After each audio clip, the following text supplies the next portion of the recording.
175 años enseñando, de Instituto de Segunda Enseñanza a Instituto de Educación Secundaria Maestro Juan de Ávila. Bajo este nombre se esconde esta exposición en la que hoy nos encontramos, que recorre casi 200 años de la creación de este instituto en 1843, en el sitio que hoy nos encontramos, en el desamortizado Convento de la Merced, hoy museo. Vamos a conocer los detalles de esta exposición, como decimos, de la mano de sus comisarias Beatriz Crespo y Esther Arias, y además les recomendamos que la visiten hasta el próximo 31 de marzo.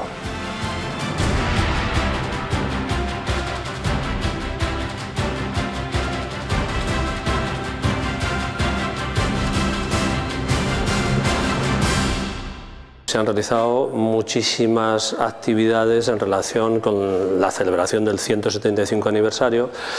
La verdad es que lo merecía, yo creo que lo merecía el instituto pues más antiguo desde 1843, aquí en la capital y en la provincia, ¿no? Entonces, bueno, hemos tenido también la ventaja de que por una parte las instituciones nos han ayudado, porque el instituto no tenía fondos propios para poder realizar todas las actividades que se han hecho, y luego también hemos contado pues con la generosidad de las personas que han venido a dar conferencias un poco de todo tipo en relación todo, ¿no? con el instituto, pues Emilio Ontiveros, Francisco Alía, María Dolores Rincón, en fin, no quiero citarlos a todos, pero personas que bueno, pues han accedido a venir a dar conferencias, a hacer exposiciones tanto de pintura, de fotografía, recitales del grupo Ateneo de aquí de Ciudad Real, que surgió del instituto y que sigue funcionando, ¿no? Que poco del coro también del instituto, o sea que bueno, yo creo que se han hecho muchísimas actividades que han calado esas actividades en la localidad, sobre todo a raíz de pues, el broche de oro, que es esta exposición magnífica que se ha montado aquí en el Museo de la Merced, y que luego supongo que tendrá ocasión de una de las comisarias de la exposición, profesora nuestra del instituto, bueno, ya jubilada, este año está trabajando igual o más que de jubilada, que es Beatriz, así que ella os contará ahora, supongo, todo, ¿no?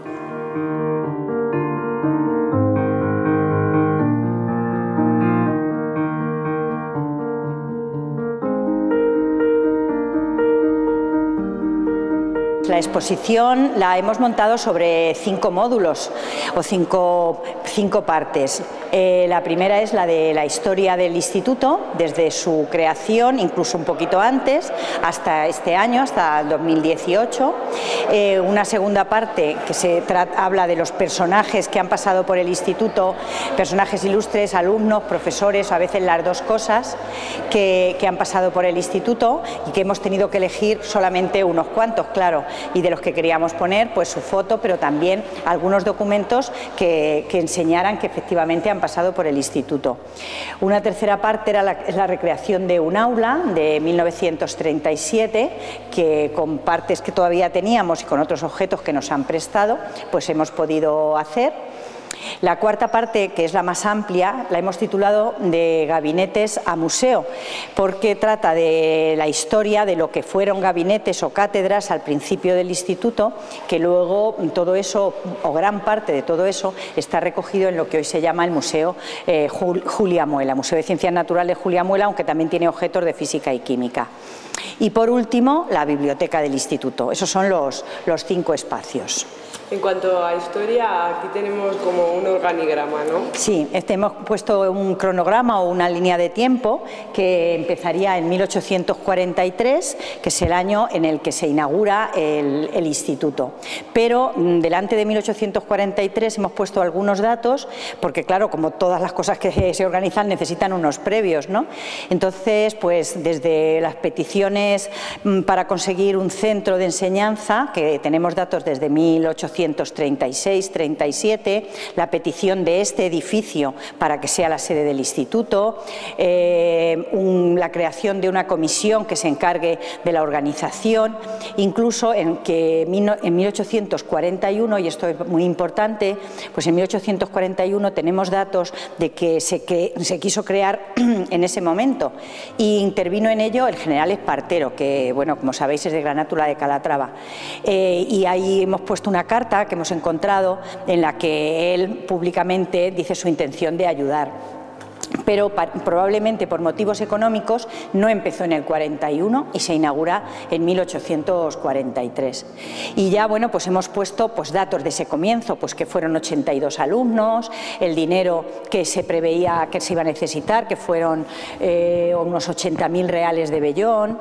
Hemos hecho también un estudio de las alumnas que estudiaron en esos primeros años, porque el instituto fue mixto casi todo el tiempo, excepto luego de 1963, que entonces ya surge el instituto femenino, pues hasta ese momento siempre fue mixto, pero claro, hubo muy pocas chicas, porque al principio pues estudiaban pocas chicas. Bueno, pues hemos hecho también ese recorrido, hemos contado que había un colegio de internos que vivían aquí en el propio edificio, en la segunda planta, o que este edificio, siendo instituto, pues fue en 2 ocasiones un hotel real o una sede real, porque pasó por aquí la reina Isabel II inaugurando la línea de tren de Badajoz a Lisboa y durmió aquí. Y luego, unos años más tarde, fue su hijo Alfonso XII el que también vino a unos actos que hubo en la catedral y también durmió aquí. Entonces, todos esos detalles pues los hemos ido contando. Luego, pues cómo era el jardín del instituto, la celebración del centenario, que por cierto no se hace en el 43, como deberíamos, o nosotros pensamos ahora que se tendría que haber hecho, sino que lo hicieron en 1941. Y fundamentalmente es importante esa fecha porque es en el momento en que el claustro solicita que se le ponga el nombre de Maestro Juan de Ávila al instituto y se les concede, así que desde ese momento se llama Maestro Juan de Ávila, hace 75 años. Después ya pues tenemos otros 2 momentos importantes, es dos cambios de sede. El instituto en 1967 ya se ha creado el femenino y levantan un edificio nuevo en los terrenos de la granja agrícola, donde hoy estamos, ¿no? Y entonces los chicos son el instituto ya Maestro Juan de Ávila, es el que se va para allá, con documentación, con laboratorios, etcétera, etcétera. Aquí se quedan las chicas porque en ese momento ya sí que hay femenino y masculino. Y luego en el 2005, pues de nuevo hay un tercer cambio, o mejor dicho un segundo cambio, un tercer edificio, al edificio actual, en el que se encuentra también en los mismos terrenos de la granja agrícola, pero un poquito junto al que estaba antiguamente. Hemos puesto documentación de toda esta historia del instituto, bueno, alguna, claro, todo no se podía poner, ¿no? Y hemos puesto pues eso, el boletín con la creación del instituto, el horario de 1843, pero bueno, hay unos datos que me gustaría comentar porque son, yo creo que muy importantes y al mismo tiempo que sean agradecidos. Y es que con motivo de la exposición pues ha habido muchos antiguos alumnos y alumnas que bien porque habían pasado por el instituto, porque habían pasado sus familias, pues nos han regalado cosas, ¿eh? Entonces, una de las cosas que hemos puesto es el título de toma de posesión de un profesor, Francisco Galán, que ya estuvo en la comisión de creación del instituto y que una bisnieta suya pues nos ha regalado su título de toma de posesión, incluso su medalla de catedrático. Entonces, bueno, nos ha hecho muchísima ilusión. Y también, bueno, pues tenemos otra documentación, como hemos puesto pues un título de bachiller superior de 1927 de una alumna, porque hubo en estas primeras etapas hubo muy pocas alumnas. Entre 1859 y 1921 hemos encontrado solo 62 alumnas que hayan entrado al instituto, ni siquiera sabemos si llegaron a acabar, ¿no? Entonces, bueno, pues hemos intentado también buscar todos estos datos para pensar en qué pocas mujeres, lo que hemos ido ganando las mujeres con el paso del tiempo, ¿no? Entonces, que el tener un título de bachiller de 1927 de una alumna, pues nos ha parecido importante.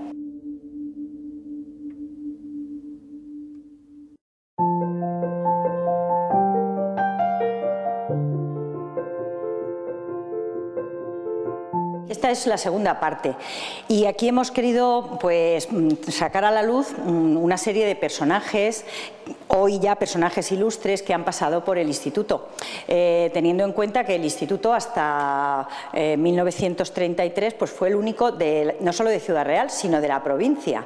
Entonces, bueno, pues todo el mundo que en Ciudad Real quería estudiar o se tenía que ir fuera de la provincia o tenía que pasar por el instituto, bien como alumno oficial o bien como alumno libre, ¿no?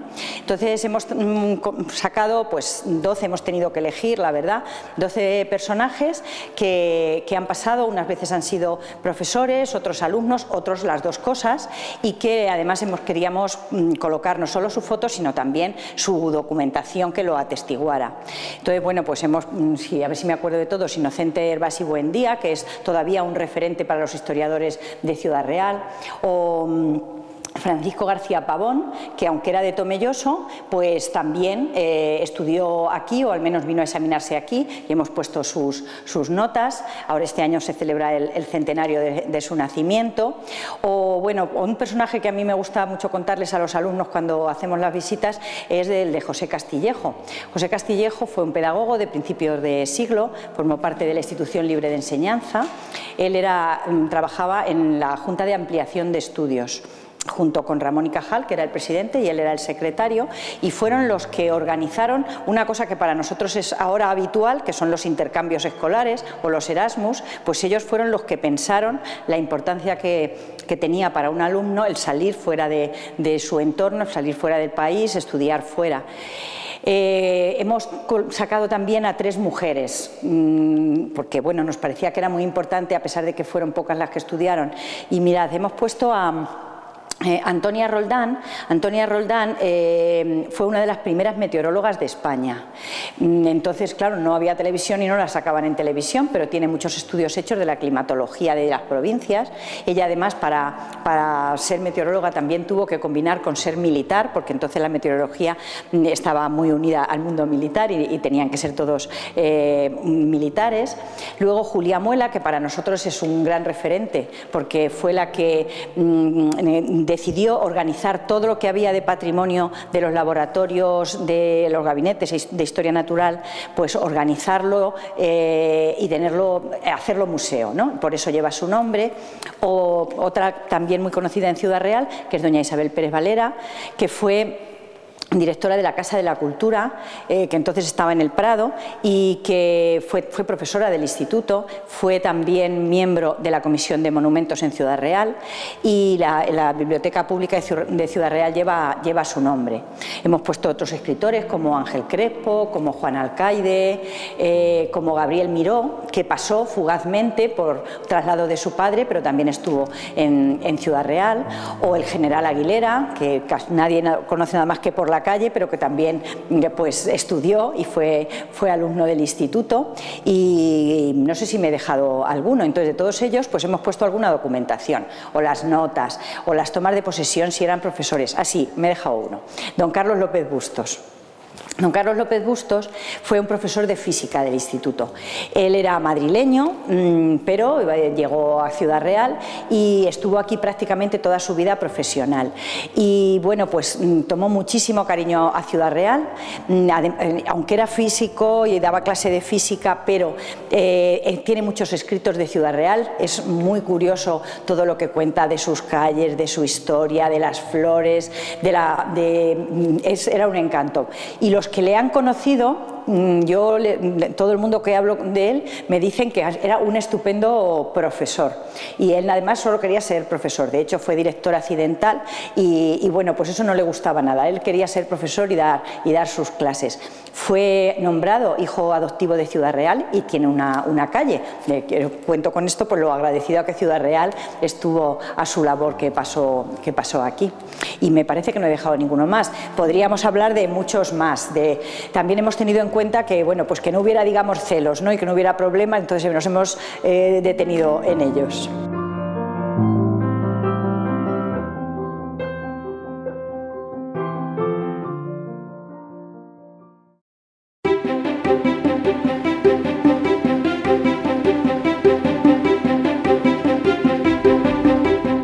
Nos remontamos remontamos a un aula ¿de qué año? De 1937. A ver, hemos recreado un aula siguiendo una foto que hizo un cronista de Ciudad Real, que fue profesor del instituto, Julián Alonso Rodríguez, y la tiene fechada en ese momento, por eso lo tenemos con tanta exactitud. Entonces, lo que pasa es que, claro, todo lo que había en ese aula de la foto, pues no lo tenemos. Hemos ido buscando objetos para que nos sirvieran para decorarla igual, pero sí hay unos objetos de los que están aquí que estaban ya en esa foto. Son unas fórmulas florales que están ahí encima del mueble, todavía las conservamos, la foto de Ramón y Cajal que está sobre la mesa del profesor y el esqueleto. Esos tres elementos estaban ya en esa foto y los seguimos teniendo. Lo demás es atrezo que hemos ido buscando para conformar la fotografía, con los detalles de la mesa del profesor, sobre una tarima.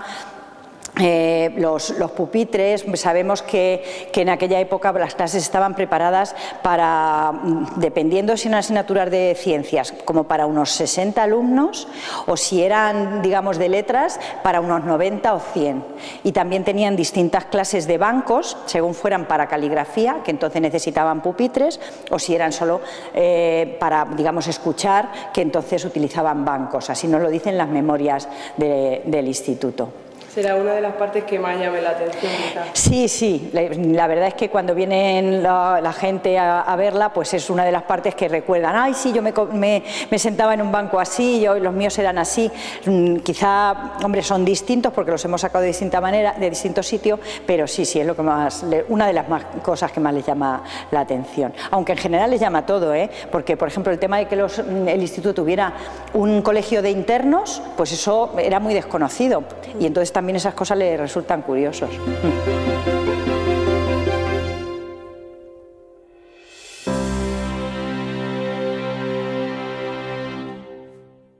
En esta otra parte de la exposición ya estaríamos como en la realidad, ¿no? La parte anterior era un poco de memoria, de historia, y aquí ya es la realidad. Y aquí lo que hemos puesto pues es una parte del gabinete de dibujo, una parte del gabinete de historia natural, una parte del laboratorio de física y química y por último la biblioteca. Y tanto el gabinete de dibujo como el gabinete de historia natural lo hemos querido recrear pues como pensamos que estaría en aquel momento, como una cámara de las maravillas en la que estaba todo lo que había y que realmente todo es precioso. La verdad es que aunque ha sido complicado hacer la exposición en cuanto al trabajo, pero no porque no hubiera elementos o objetos que poner, ¿no? Porque todo lo que veis aquí pues no llega a la mitad de lo que hay en el instituto. Mirad, en el gabinete de historia natural pues hemos puesto todo tipo de elementos, desde animales naturalizados, desde maquetas en escayola, desde láminas para poder enseñar a los alumnos plantas o geología, las primeras diapositivas que eran láminas de cristal, cajas de agricultura, porque entonces estudiaba agricultura, en fin, hay multitud de elementos. Esto llama mucho la atención, pero claro, es que ahora nosotros con el internet lo tenemos muy fácil, pero entonces los alumnos eran como tenían que estudiar, ¿no? Entonces todo eso lo tenemos recogido y cuidado gracias a la labor de miles y miles de personas que han pasado por el instituto y de la idea de doña Julia Muela de organizarlo, Lo mismo pasa con la parte de física y química, también estaba en el laboratorio de física y química. Y aunque muchos de estos aparatos ahora ya no se utilizan, pero sí que se podrían utilizar porque están en condiciones de funcionamiento. Ante todo se van a encontrar unas colecciones fantásticas que son las que componen los fondos del Instituto Maestro Juan de Ávila. La exposición se ha dividido en diferentes bloques expositivos, en concreto en 5, y lo que se ha hecho ha sido un discurso cronológico desde lo más antiguo a lo más actual, empezando por el origen y la historia del instituto, y después se han ido hilando diferentes bloques en base a los fondos que tiene el instituto. El instituto tiene un fondo documental fantástico compuesto pues, por todos los documentos que se han ido generando a lo largo de estos casi 2 siglos de historia que tiene. Entonces toda esta documentación va salpicando los diferentes apartados en los que se ha articulado la exposición, tanto desde el punto de vista de expedientes administrativos en los que aparecen las notas de los alumnos o las tomas de posesiones de los diferentes profesores que ha habido a lo largo de la historia, libros de cuentas o cómo estaban constituidos los gabinetes desde el principio o las cátedras hasta la actualidad. Ha supuesto un reto quizás desde el punto de vista de las características de las colecciones que alberga el Instituto Maestro Juan de Ávila, fundamentalmente las colecciones que hoy en día forman parte del Museo de Ciencias Naturales que tiene el Instituto, del Museo Julia Muela, donde hay especímenes naturalizados, animales disecados, que al tratarse de material orgánico pues es algo con lo que habitualmente no solemos trabajar. Fundamentalmente en nuestro caso, en el Museo Ciudad Real, las exposiciones suelen ser o de fondos arqueológicos o de fondos de bellas artes. Entonces trabajar con estos especímenes naturalizados no es lo habitual, como tampoco con los modelos anatómicos también del siglo XIX, que son auténticas joyas. La verdad es que no hay una joya única de esta muestra. Como ya he comentado anteriormente, las colecciones del Instituto Maestro Juan de Ávila son una auténtica, son de una gran riqueza, son una auténtica maravilla.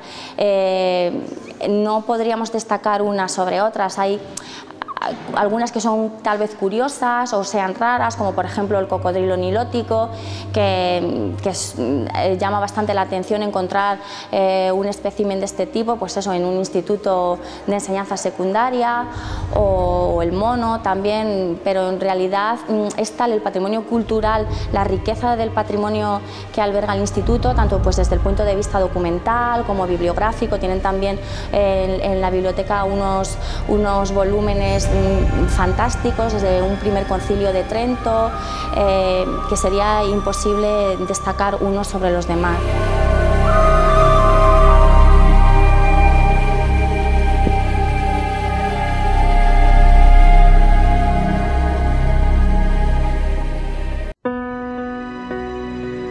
Por último, aquí en la biblioteca, pues, a ver, la biblioteca del instituto surge con el mismo instituto, en 1843, porque este edificio, que es el lugar en el que empieza el instituto, bueno, eso no lo he dicho antes, pero es que el instituto, la exposición la hemos hecho aquí porque el instituto empieza a funcionar aquí en 1843 y está aquí hasta 1967, 124 años, y por eso queríamos que la exposición estuviera en su casa, digamos, ¿no?, al principio. Bueno, pues aquí había una biblioteca, esto era un convento desamortizado, y aquí estaba la biblioteca del convento, y aquí vienen también otras bibliotecas, pero bueno, de esa primera parte se ha perdido, con mudanzas y con historia se ha perdido. Importante decir que desde 1896 a 1925 la biblioteca del instituto fue biblioteca pública de Ciudad Real, con funcionario exclusivo para ello, pero a partir de esa fecha, de 1926, vuelve otra vez al instituto ya una parte.